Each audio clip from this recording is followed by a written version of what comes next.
So before I started recording this episode, I had to check to see just how many LLCs I have. It's a lot. I've now reached double digits. So am I obsessed with LLCs? Hopefully not, as it's an obsession that can waste a lot of money, but more importantly, it can waste your time. So don't become obsessed with LLCs. Husband, father, entrepreneur, realtor, a long list of other titles and descriptions, and landlord. Welcome to the And Landlord podcast with me, Jonathan Taylor Smith, also known as JT, following a roadmap to financial freedom through residential rental real estate. Welcome to the And Landlord podcast, and Lord podcast.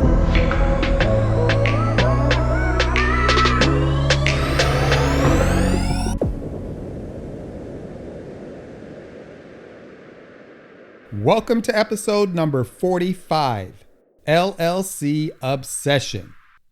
So as you start to educate yourself on different aspects of rental real estate investing, you're certain to encounter the debate on the merits of the need for an LLC or multiple LLCs to protect you from getting sued in our litigious society.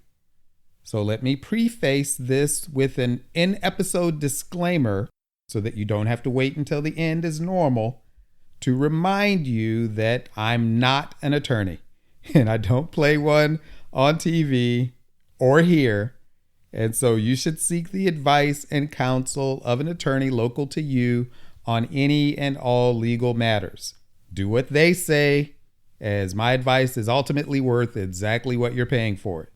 Now, with that said, far too often, those who are new to rental real estate investing get hung up on forming their LLC before they can do anything else.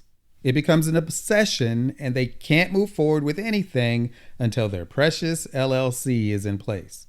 They are primed to believe, often by those who stand to profit from this belief, that without a shiny new and expensive LLC established to stand as a brick wall in between them and the perceived pitchfork-carrying horde of tenants, who of course each tripped and fell on their property, that they will be sued for everything they're worth and end up homeless and crying in the street or gutter or whatever.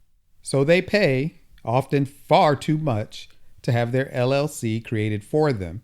And with their proverbial brick wall now in place for protection, they now feel empowered to proceed in business.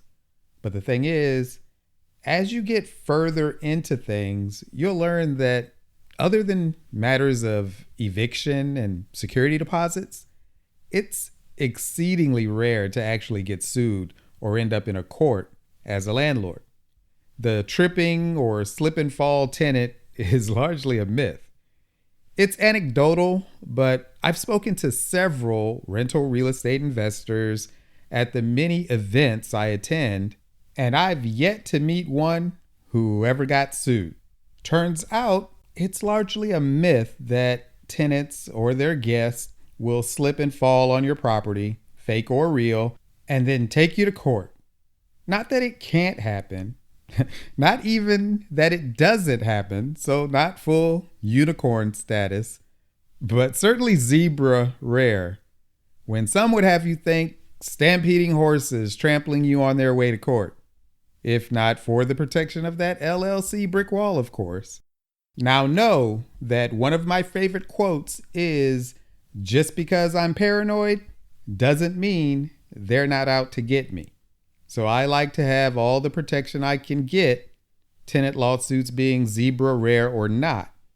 As long as it's not full unicorn or Bigfoot status, non-existent, then I like having the added protection of an LLC. It just irks me when I see the LLC becoming an excuse or unnecessary obstacle to those starting out trying to get their first deal done or first rental property owned and occupied. There is a place and need for an LLC and rental real estate investing. That's why I'm into double digits with the number of LLCs that I have. But I also have double digit property unit count. But my first 4 properties, so 2 full years into the business, were each purchased directly in my personal name, along with my wife. I had no LLC then, at least not for that. What I had was a corporation. In 2015, before I bought my first property, I created Blue Chariot Inc. So Blue Chariot was initially created as an S Corp before I knew that was not ideal for holding rental real estate. So I eventually changed Blue Chariot Inc. to Blue Chariot LLC, and this became my short-term hold entity for flips and wholesaling and new builds. I continued acquiring properties, and later I created Blue Chariot Properties LLC as my long-term hold entity for rental properties. So I do now hold properties within entities, LLCs, for liability protection and other reasons. But to this day, I still have my first 4 properties held in my personal name, and I sleep just fine at night. Why? Because I know that having an LLC is not the first line of defense against lawsuits. LLC or not, your first line of defense against lawsuits is how you operate your business. A funny thing about human nature, people tend not to sue someone they like. That same thing often extends to people they respect or whom they appreciate. Do you know what the primary determining factor of which doctors are most likely to have malpractice lawsuits filed against them? You'd think it would be determined by the doctor's intelligence and skills. Surely, greatly skilled doctors get sued less than doctors of lesser skill, right? Wrong. Bedside manner is the number one determining factor of which doctors get sued for malpractice. If the patient likes a doctor and feels that she listened to their needs and gave freely of his or her time, that doctor is very unlikely to get sued, even in cases where there was a mistake made and a negative outcome resulted. On the other hand, a disliked doctor is far more likely to be sued, even in cases where no mistake was made. So the takeaway from this is that how you run your business, how you treat people, and the impression people have of you as a person will all go a long way to determine if you ever end up in court and thereby may benefit from being protected by an LLC in that court. Being liked, respected, appreciated is your first line of defense against a lawsuit. And that all stems from how you conduct and run your business.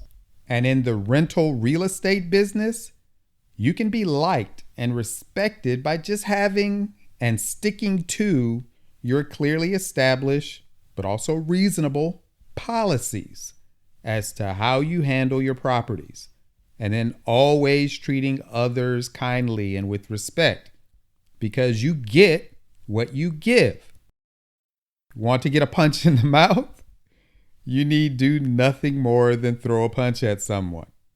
There are certain negative things you can do or say to another person that will guarantee a negative response right back at you.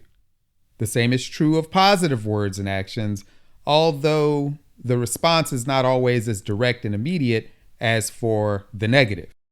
Nonetheless, there is a response, and it will keep you out of court. Again, you get what you give. So if you want kindness and respect, then treat others with what? Kindness and respect. How I treat people is one reason why I don't worry about getting sued. And it's also one of the many reasons that my tenants stay for so long. I also have some really nice houses at a fair rent. But who wants to deal with a landlord who's a jerk? So I'm not a jerk, because jerks end up being sued. And so as far as I know, I can honestly say that I've never done dirt or intentional, even unintentional harm to anyone. So my slate is clean and I don't see anyone trying to sue me. So your first line of protection against lawsuits is being a good operator, not having an LLC.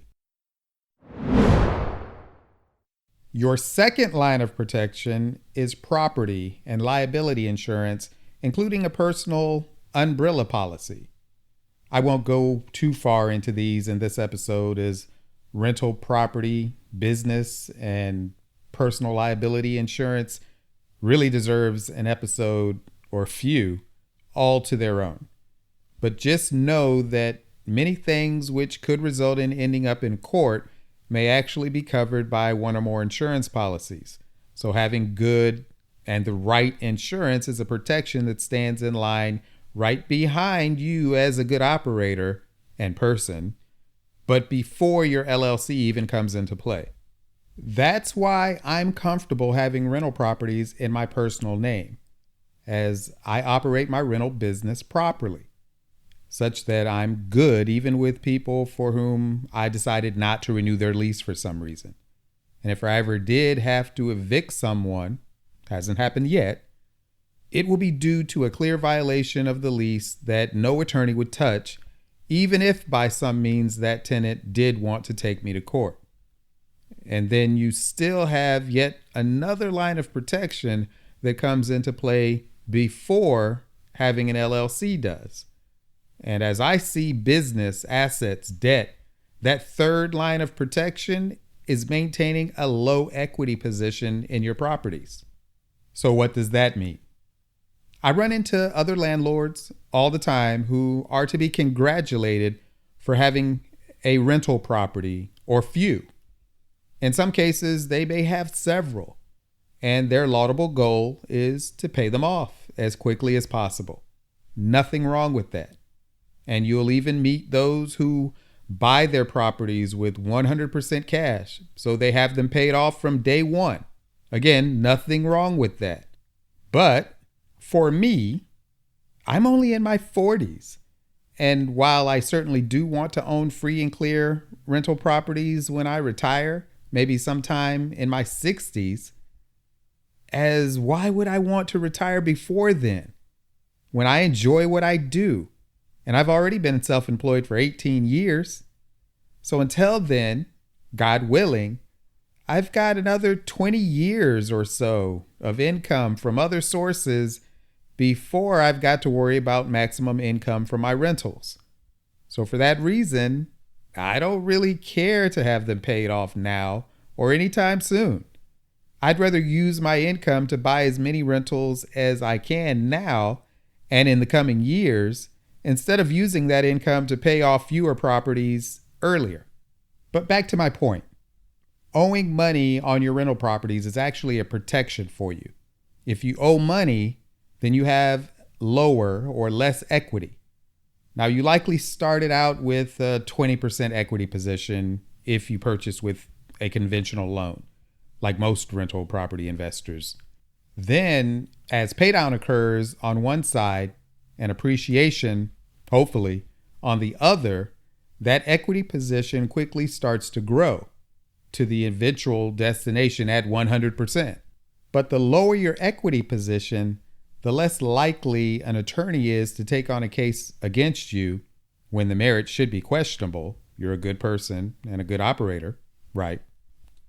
And the prize for winning is minimal because you owe a lot to the bank lender on the property.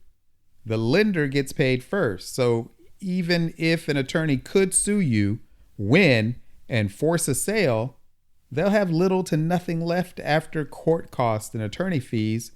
So why bother? On the other hand, if you own this, let's say, $500,000 property free and clear, that's a nice honeypot for an attorney to go after, even if the merits of the case are questionable. Maybe they can get you to settle to avoid the cost of defense. And this would be true whether you have an LLC in place or not. But protecting yourself with a $400,000 mortgage against that $500,000 property removes that honeypot. and likely gives you more resources to go buy another $500,000 property or few. And that, for me, is where the LLC really comes into play. That is why I have a double-digit count of LLCs. If I'm owning multiple properties with values of several $100,000 each, I do not want them all to be held within the same entity or in my personal name. I use LLCs to limit my equity exposure. I look at the amount of equity present within each property, and I thus segregate those properties into certain entities based upon the total equity present. As a result, each LLC is limited as to the amount of total equity present within the property or properties held within that specific LLC. This is a legitimate use of multiple LLCs, and they are created and held in such a way so as to become disregarded entities for tax purposes, but still effective at liability protection. But I cannot stress enough that I got to this point over the course of many years. I did not do what many do who are considering or just getting started in real estate investing, which is to agonize over their LLC creation and spend thousands, sometimes tens of thousands, on some complex out-of-state LLC structure. Money they could have used to buy a property or two in their personal name and worry about the LLC later. And so my final point about LLCs relates to InState versus out-of-state. As you start your real estate investment journey, you'll encounter all sorts of information and advice about using out-of-state LLCs, such as Nevada. I think Wisconsin is another that is often stated as a state with great LLC protection. This gets legal far beyond what I'm comfortable doing here, but certain states limit LLC liability to what is called a charging order. And as I understand it, this ultimately means that a person cannot get more out of the company than the owners themselves get. So if you never have a profit and never distribute a dividend to yourself, then the winner in court of the charging order against your company also gets nothing or the same as what you take out of the company. Now, that requires an entire debate itself, and you should certainly check your state to see if and what sort of protections they offer for LLCs. But in my state of North Carolina, I didn't see a lot of what's called piercing the corporate veil, or in other words, allowing a judgment in court to attach to the personal assets of the company owner instead of limiting any judgment to the assets of the specific LLC named in any lawsuit.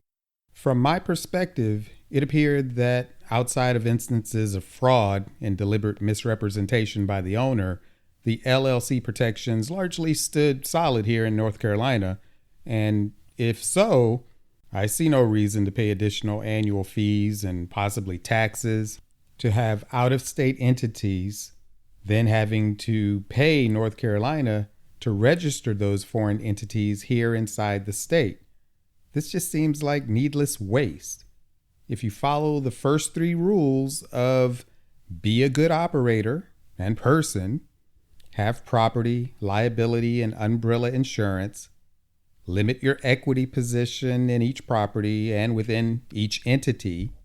If you do these three things, then I think you're fine to operate in your personal name, as I did with my first 4 properties, until you really do need an LLC. And then just go with your state LLC process, unless your state really does have a precedent of attaching the assets of the owner even without the presence of fraud, because you're not going to be committing any fraud, right? So don't get obsessed with your LLC. You're not going to win a prize. And to not move forward with your business endeavors for fear of getting sued ultimately just becomes another excuse not to act. Do you really have that much to lose anyway? I know I didn't when I got started. But hey, if you've got the money to spare, then by all means, spend it on an elaborate LLC structure. I'm not really talking to you anyway. I'm talking to everyone else who is just trying to build their empire, and I want to remove this as an obstacle to your even getting started. Thank you for listening to the Landlord podcast with me, Jonathan Taylor Smith, by Blue Chariot Media, following a roadmap to financial freedom through residential rental real estate. You can find the podcast website and blog at andlandlord.com. The main company site is bluechariot.com. If you've received any value from this podcast, help me, please, to make it available to others, and make sure you don't miss an episode by subscribing and posting your 5-star rating, plus share it on social media. I welcome your comments on the blog. And if you'd like to share your landlord horror story or have a comment or suggestion for the show, call 844-USA-BLUE and enter extension 263, which spells "and" on your keypad, as in "and landlord," and leave a message. It may be used on a coming show. Thank you. Be all that you are. And landlord.